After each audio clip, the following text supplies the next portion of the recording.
Now walking is a little bit more challenging. Now we're taking this position, which might not be very comfortable for you, and we're going to make you move with it, right? And we don't want to look like a robot. At first, it's okay if you do. We're practicing, but we want this to become a nice, smooth stride. Now, if we're going to try to simplify walking and really break it down in its smallest parts, I want 3 things that I'm going to keep track of.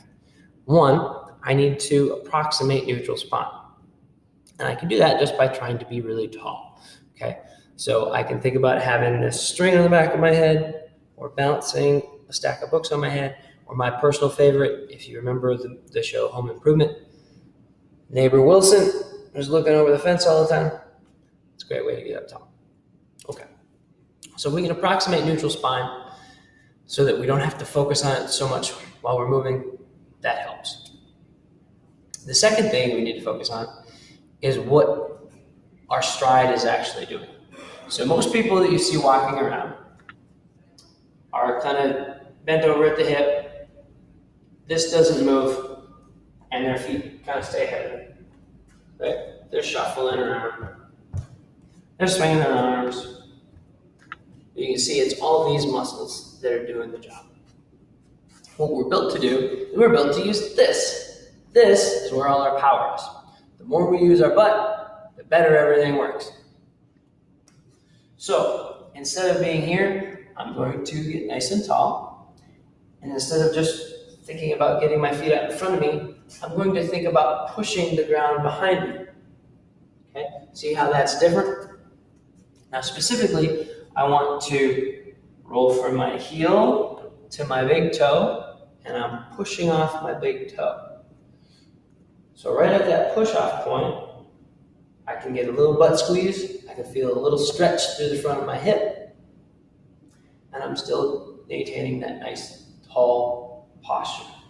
One thing that can get you in trouble is if when you're doing this, you tip over, like you lose your back, like your hip blows up, right?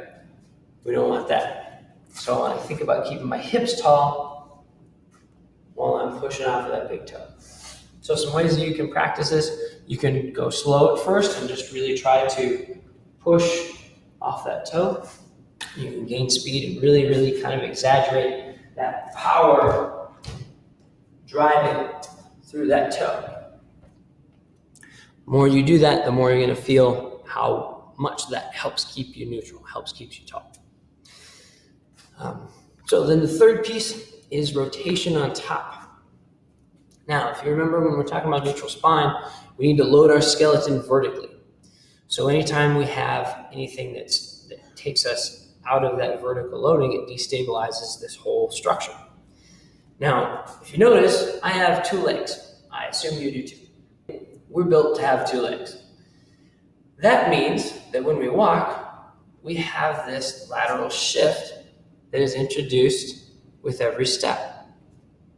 So, the way our bodies solved this problem to prevent us from being destabilized is when we take that step, we rotate through our upper back, and that takes that lateral shift and converts it into rotational energy and sends it up the chain.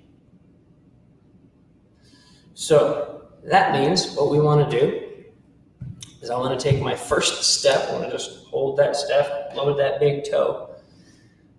I'm going to start by kind of crossing my arms across my chest.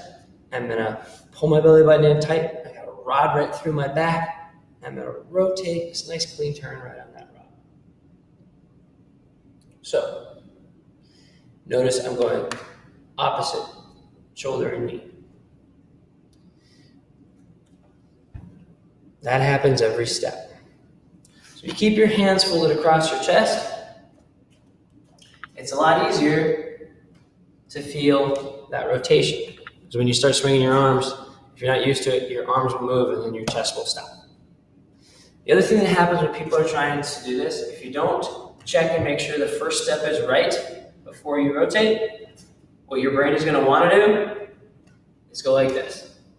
It seems silly, but for some reason, when we're trying to reprogram the way we move, this movement pattern that we've been using for a long time, that's how our brain kind of runs with it.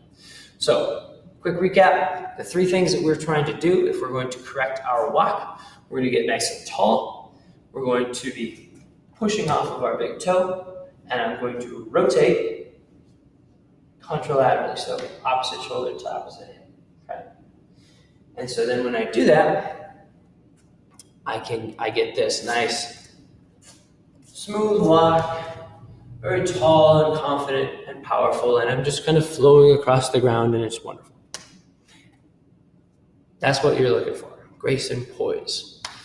If it helps, you can think about if you've ever seen one of these gangster movies where this group of guys that blew up this building and they're doing this slow motion walk away, and they're like, yeah, and they look all big and bad, and they're rotating. It's almost like they're swaggering, right? The reason that looks big and confident is because that's what a powerful body is supposed to do. So start moving that way, and everything will follow suit.